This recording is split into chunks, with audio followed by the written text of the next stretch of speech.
Hello, welcome again to Sport Unlocked, bringing you all the week's sports news. As ever, if you hit subscribe, we land in your feed automatically, and you can message us on all social media at Sport Unlocked, including X. What's that, Rob? The new name for Twitter. What a week it's been. Well, joining me, Rob Harris from Sky News, is Tariq Panja, who you heard there from the New York Times, and Martyn Ziegler from the Times. Tariq, you're still out at the Women's World Cup. How are things as you've moved on to Brisbane? Yeah, tournament still rumbling on. Big shock result, time of recording last night here in Brisbane. Australia still without the star striker Sam Kerr, losing in front of a packed house to Nigeria 3-2. Massive shock result. And it risks the host, or at least one of the hosts, being eliminated. Everyone thought it was going to be New Zealand. How's the atmosphere then felt at the tournament, particularly compared to France 2019? Yeah, it's a good question. That when it's Australia, for example, this game in Brisbane against Nigeria, the entire day had that big match feel. People flying in from all parts of Australia, from Sydney, from Melbourne, from all over Cairns, all over the place for the game. All people wearing their shirts, and a good atmosphere in the stadium. So that on that score, it's been really good. And also, I think attendances have been generally quite high in Australia. New Zealand, I think, is struggling a bit. We're talking to colleagues there, and particularly in the southern cities, Dunedin, for example, it's been really hard to get a crowd in, and it's just two different World Cups, it seems.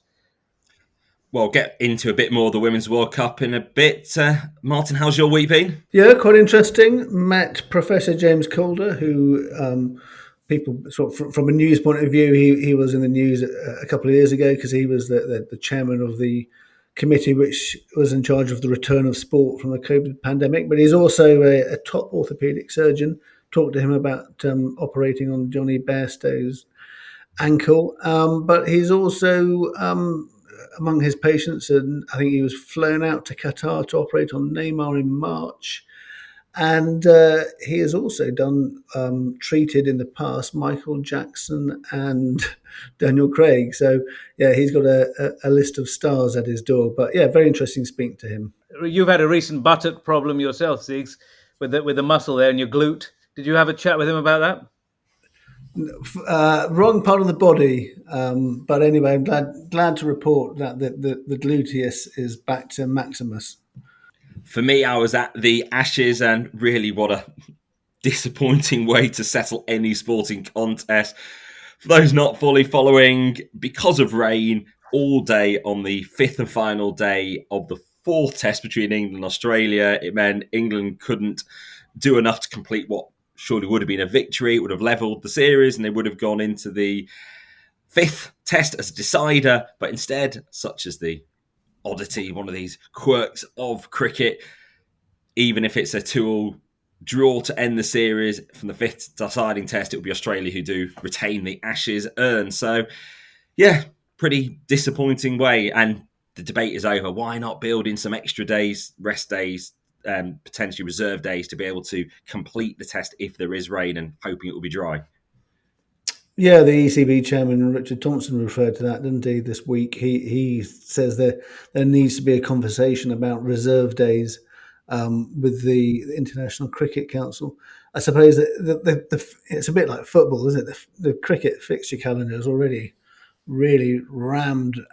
There's not, we finished on Sunday. They're back playing again in the Oval a few days later, weren't they, on the Thursday? So there's not much space, is there, for all those reserve days? It's already 5 days. These Ashes have also had to take place in a narrower time frame than in the past already, right?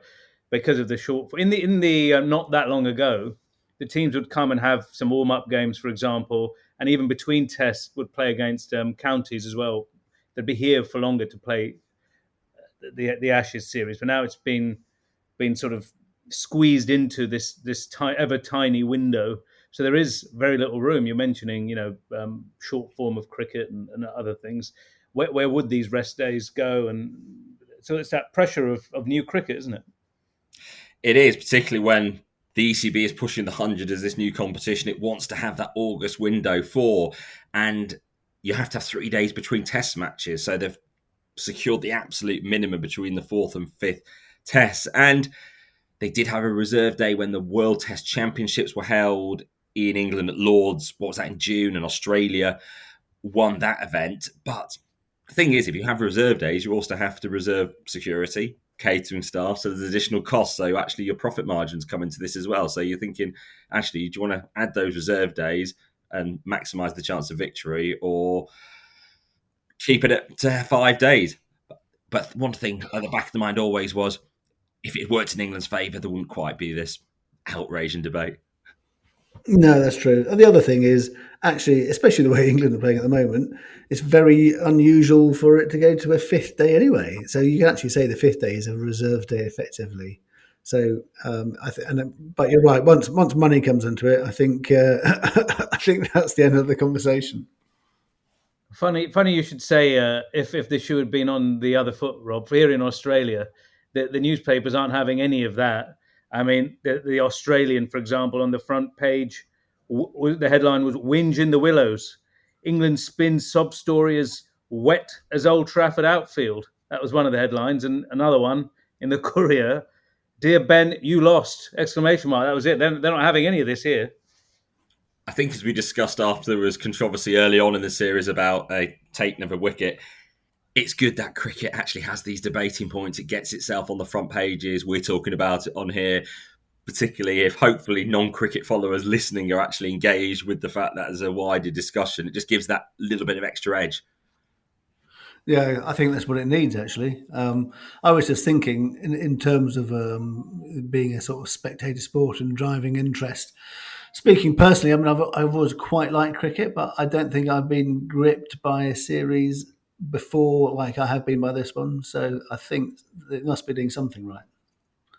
It's about how much time you have as well. Obviously, we're sort of seeing it now with the Women's World Cup, another tournament where there's back-to-back matches. You can be sitting for hours watching games. For cricket, it requires a 5-day commitment for a test match. It's a lot of viewing. The Open Golf Championship as well was last weekend. How are they finding Australia with lots of games to watch?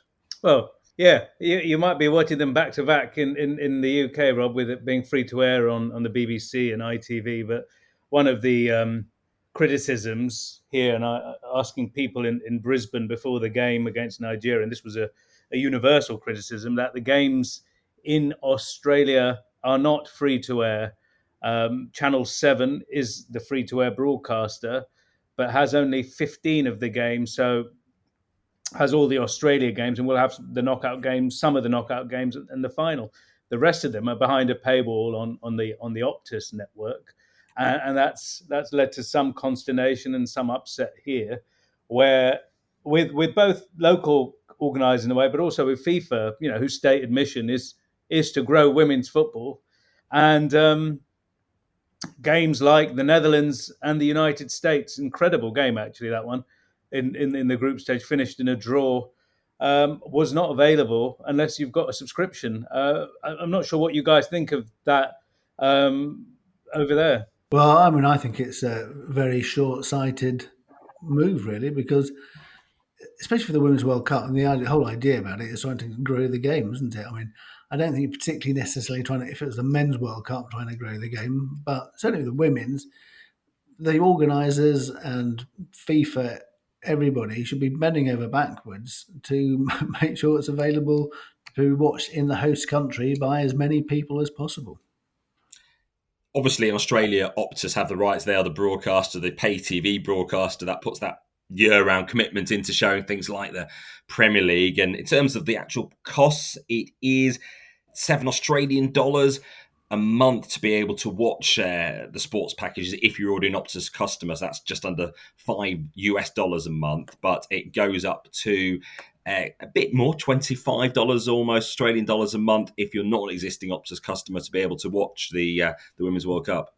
Yeah, I don't think it's an issue in a way about in a meaningful sense about the cost. It's just if you're a casual viewer or someone who's just you're trying to grow an audience, not an existing football fan or someone who is very casual. It's about converting people to the sport. Now, filling up a registration, buying a subscription isn't something that, I don't know, someone who's just flicking the channels is likely to do. I spoke to a chap in a fan zone yesterday. He's wearing a Brisbane Broncos rugby league shirt. He was going to a Brisbane Broncos game, which curiously was in the same city at exactly the same time as the Women's World Cup game between Australia and Nigeria. And he said, absolutely no chance. He's got 3 or 4 other sports TV subscriptions. It's not something he'd be bothered. He's not that into, but he was enjoying the World Cup when he could see it. Well, as for the World Cup, a lot of issues surrounding it. We had the Zambia press conference where the FIFA media officer made a bit of an impression because they blocked questions initially about the sexual misconduct allegations facing Zambia's coach. Now, this has been something that's been running for some months, these allegations, since they first emerged. And Bruce Mwape, who is the Zambia coach, is still coaching the team at their first World Cup. They were playing a game against Spain the next day, and Spanish reporters were trying to use this opportunity to ask him about it. And then we had the intervention from the FIFA press officer basically saying, stick questions to football. They did ask another question to Spanish media, which was allowed. It was around whether or not it's effectively a distraction. Then he did answer to call the allegations wrong. But then Zambia's press officer cut questions off when further questions came into play. So a coach accused of sexual misconduct coaching at the Women's World Cup and attempts to block questions. Well, I mean, I think the fact that they answered some of them was that was something at least. I mean, the whole situation is strange. It would certainly, I can see a similar situation happening in the UK. If somebody was under a cloud of suspicion about something, they would refuse to take any questions whatsoever and just not answer it. So I suppose at least there was some sort of denial. But the whole situation is a very strange one. That it should be taking place. There was another kind of media brouhaha this week, early in the week before the Australia's second game. Obviously, the nation is concerned about the fate of Sam Kerr, the star striker's calf. She was ruled out before the first game and then missed the second game. And now with Canada, almost vital she plays. But anyway, before the game, there was a presser with a player. And the player had said that she'd torn her calf. And obviously that is a big thing to say. It was on the record in a press conference. And suddenly there's all manner of scrambling from the Australian press department trying to get the press not to write that, saying she's inexperienced, she doesn't really know what the right language is. Can you not write the story? And in an open press conference, someone said something. You can reflect both things because at the moment, while there's still that uncertainty, Sam Kerr hasn't played a single minute or looked like playing a single minute at the World Cup. Chances are she won't. That felt like a news story. What would you guys have done? Just saying, look, she said it, we're not going to write it? I suppose when it's about injuries and health, it's perhaps a different equation. I think you reflect both sides of it. They said that this person said she'd torn her calf muscle. The Australian media department say that's not the case, but there is clearly something has happened. I suppose there's a difference between a pulled muscle and a torn muscle. That's exactly. So one person who is not at the Women's World Cup is a figure we perhaps expected would have been there throughout, but hasn't actually been to a game since Monday. FIFA President Gianni Infantino has left the Women's World Cup, having attended every game at the Men's World Cup in Qatar. He's left early to go on a tour of Oceania. Oh, interesting. And this was Gianni Infantino in his own words just a day before the tournament started last week, telling New Zealanders they had a duty to go to games. Which are New Zealand media there on the camera? No, on the cameras. So I watched that. New Zealand, we want you. We need you. It's never too late to do the right thing. Come to watch the matches. We need full stadiums to warm us all up. And this is good also for the girls who travel all the way to come here, that they are being supported. But not supported by Gianni Infantino in person for the entirety. Fatma Samora, the FIFA Secretary-General there, sitting next to Infantino at that opening press conference. So, for now, no Gianni Infantino at the World Cup at the time of recording. Do we know when he's going to return? No indication. But the thing is, he had spent a lot of this year talking about the need to show the Women's World Cup more respect, about equality, and calling out broadcasters in particular for not showing the Women's World Cup more respect with the rights they were offering. But there he is. He could go and visit, couldn't he, Oceania countries at any time on a private jet, but he's skipped and he's not actually been to Australia yet to any games.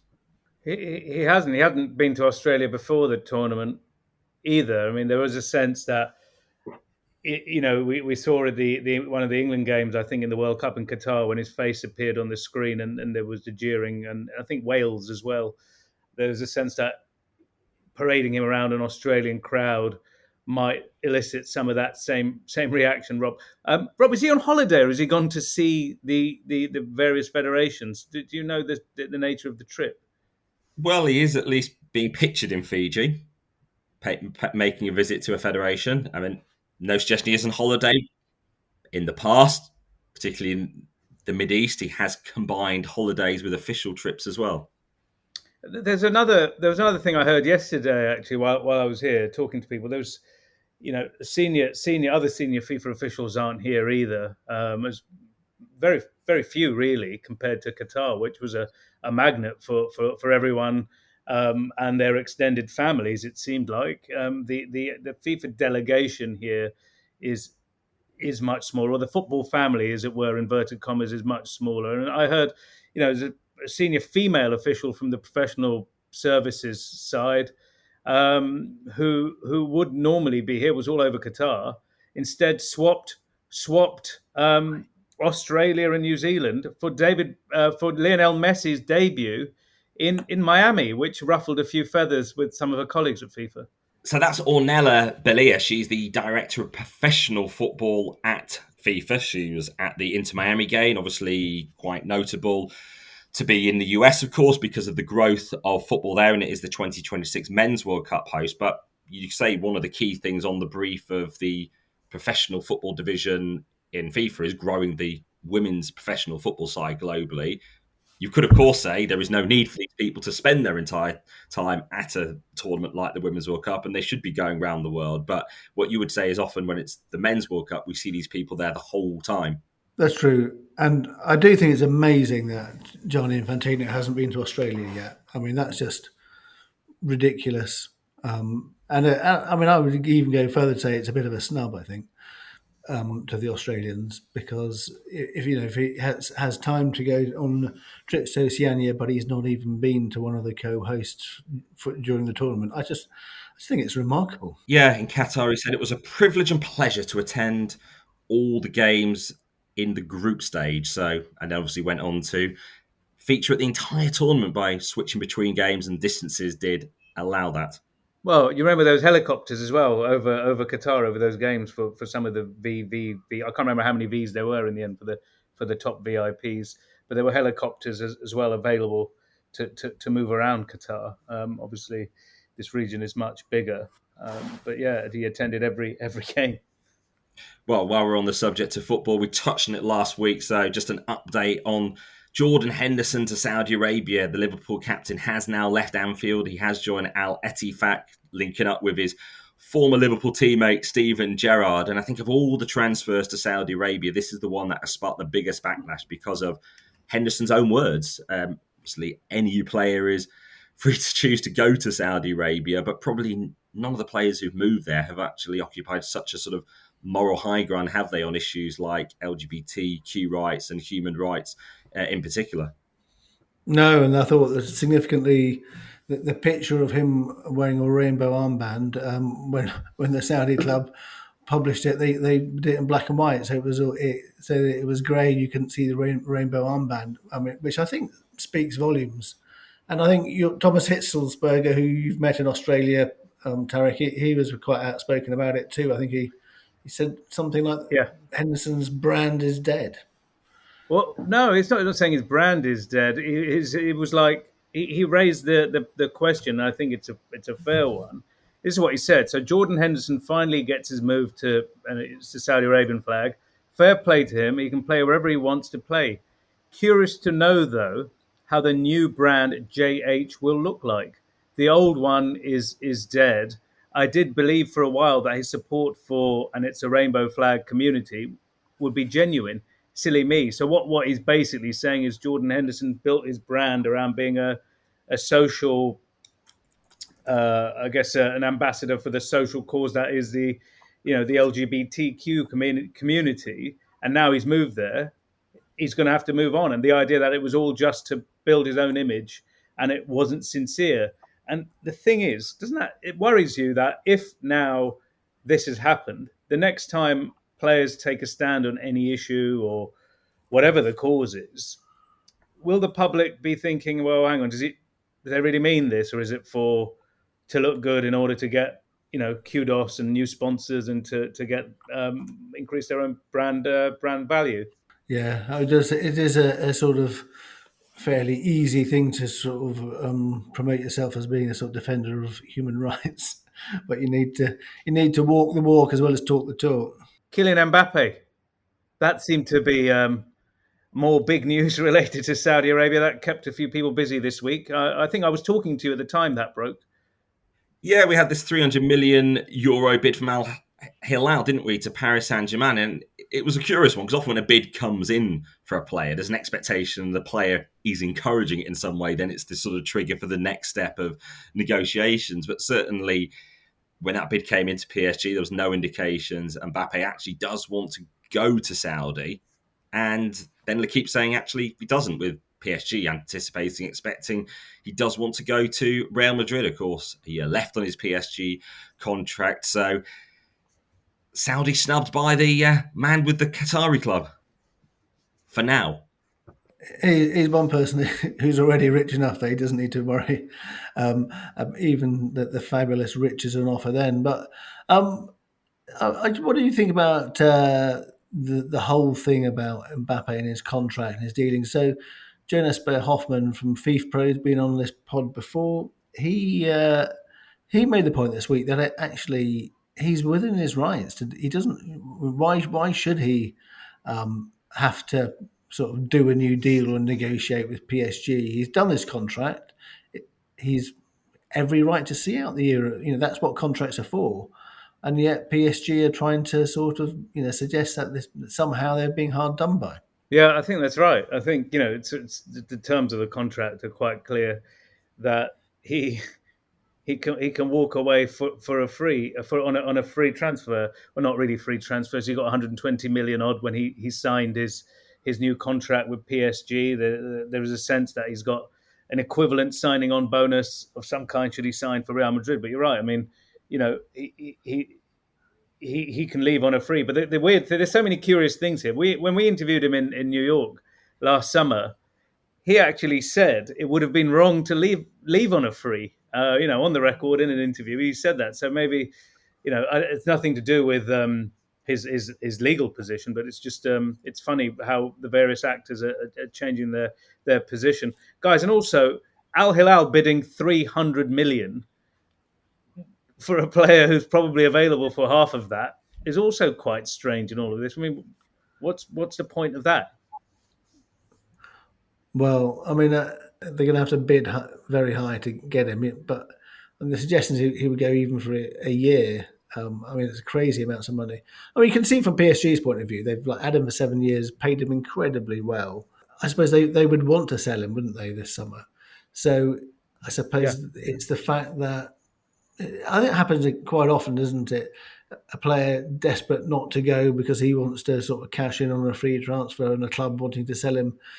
That does cause problems. So I suppose it's this thing about clubs being unable to sell a player if they would like to. That's where this problem arises. There's a mercenary element to the whole industry, isn't it? It's very hard to it's like very tiny violins. Who do you feel sorry for? The state-owned Qatari team or the billionaire football player. It's the football transfer industry is pretty horrible. It's got more and more, I guess, grubby and rapacious over the last years, and here we are in this situation with this player and that club. And those poor agents stuck in the middle of it, Rob. They're going to be out. They're going to be out of pocket. Not. Yeah, what a saga it is. And yeah, Mbappe does have every right to leave the club, and clubs will then focus on actually what is the right way to do it. How should you actually seek an exit? Players at their end of their careers will easily be moved on by their clubs, as Jordan Henderson would have been at Liverpool, perhaps not getting the game time, and he would have then eventually been surplus to requirements. Comes perhaps with one of the other big names in the transfer window, Harry Kane, the top English asset in his own future at Spurs. He's got a year left on his Tottenham contract. Do Tottenham cash in now? Does he want to stay? Does he go? Does he see out the final year? Or are there far bigger issues for Tottenham to be grappling with? Because this week, Joe Lewis has been indicted in New York. Nominally on paper, he stopped being a person with significant overall control of Tottenham last October when shares were shifted, but they are only into a family trust. So the Joe Lewis family certainly still owning Spurs. But this case that we suddenly heard about from the US attorney this week in New York, insider trading, profiteering to help friends, a really serious one. It's a fascinating indictment, actually. If you read the whole thing, it really is. For example, rewarding the allegations are that he was rewarding the two pilots who sort of ran his private aircraft. That he's giving them tips about things that were going to be coming out that would affect share prices, and also his girlfriend saying, buy shares now because the share prices are going to go up, and in some cases allegedly lending them money to buy the shares with. And these shares were in a cancer drug company.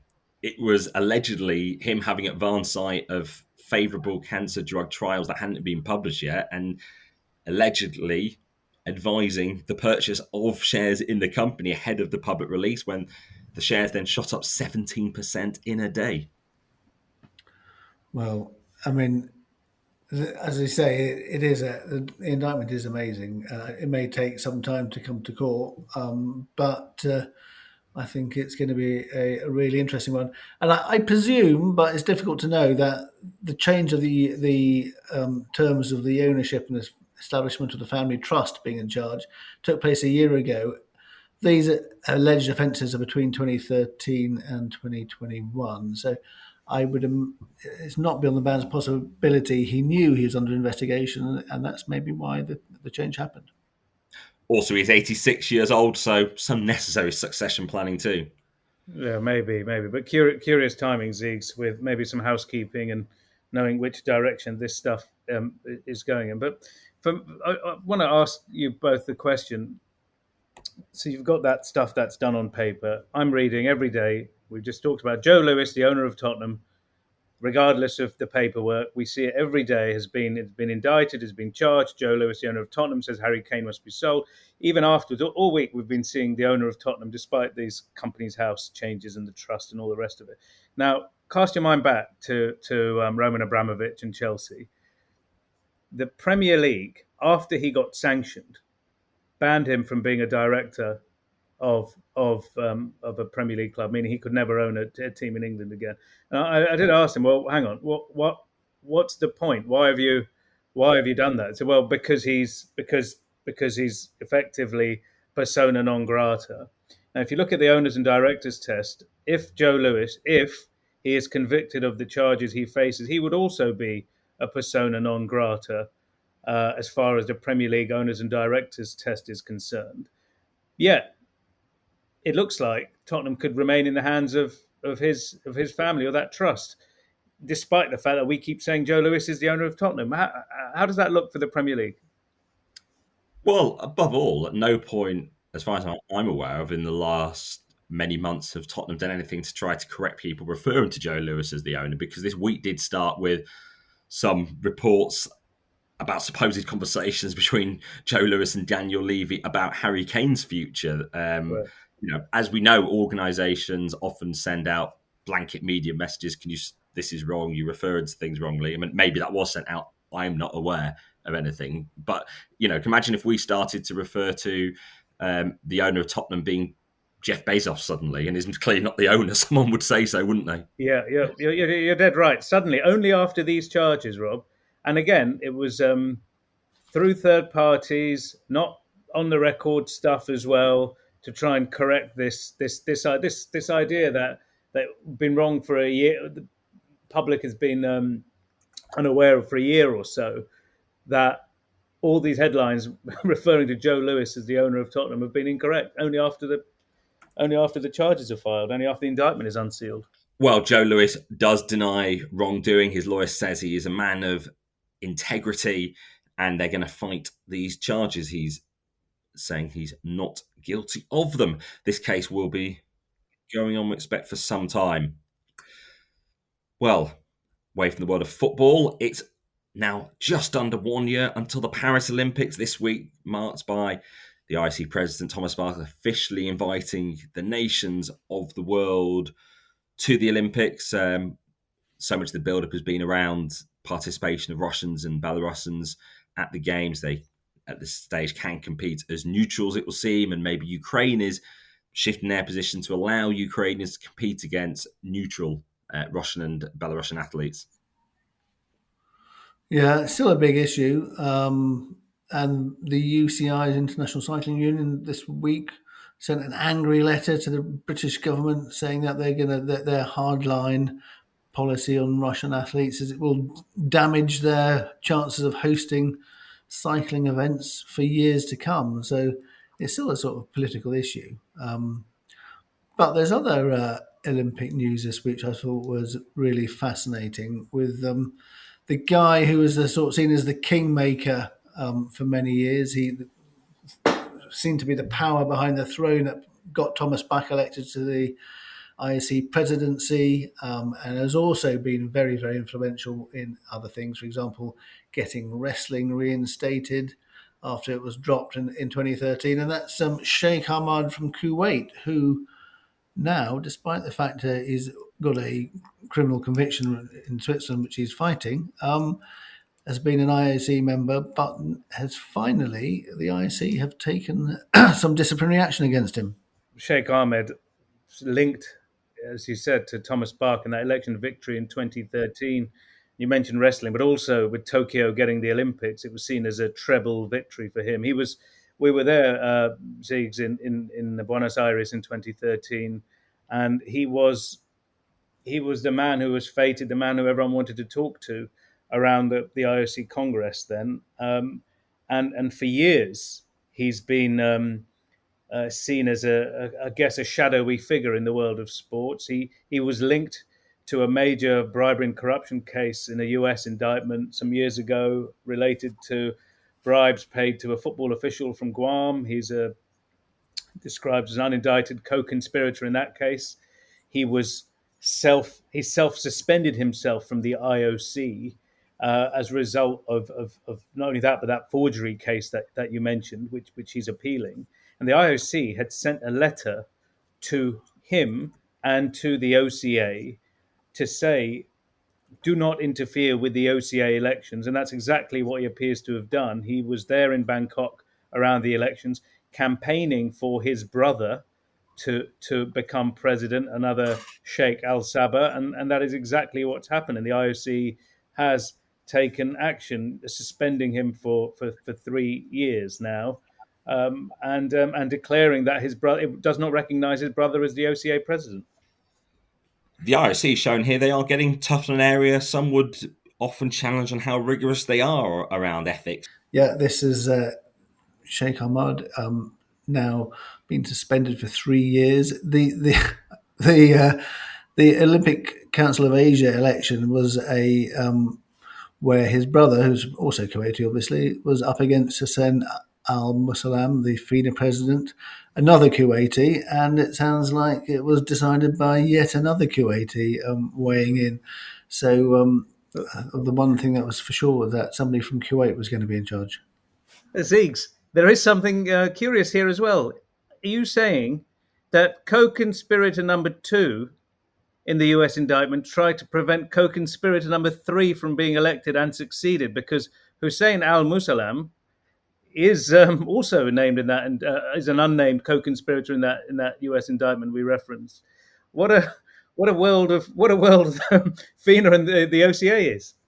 And just this week, Hussein Al-Mussalam, who now is president of the renamed World Aquatics body, has secured a new 8-year term to be president.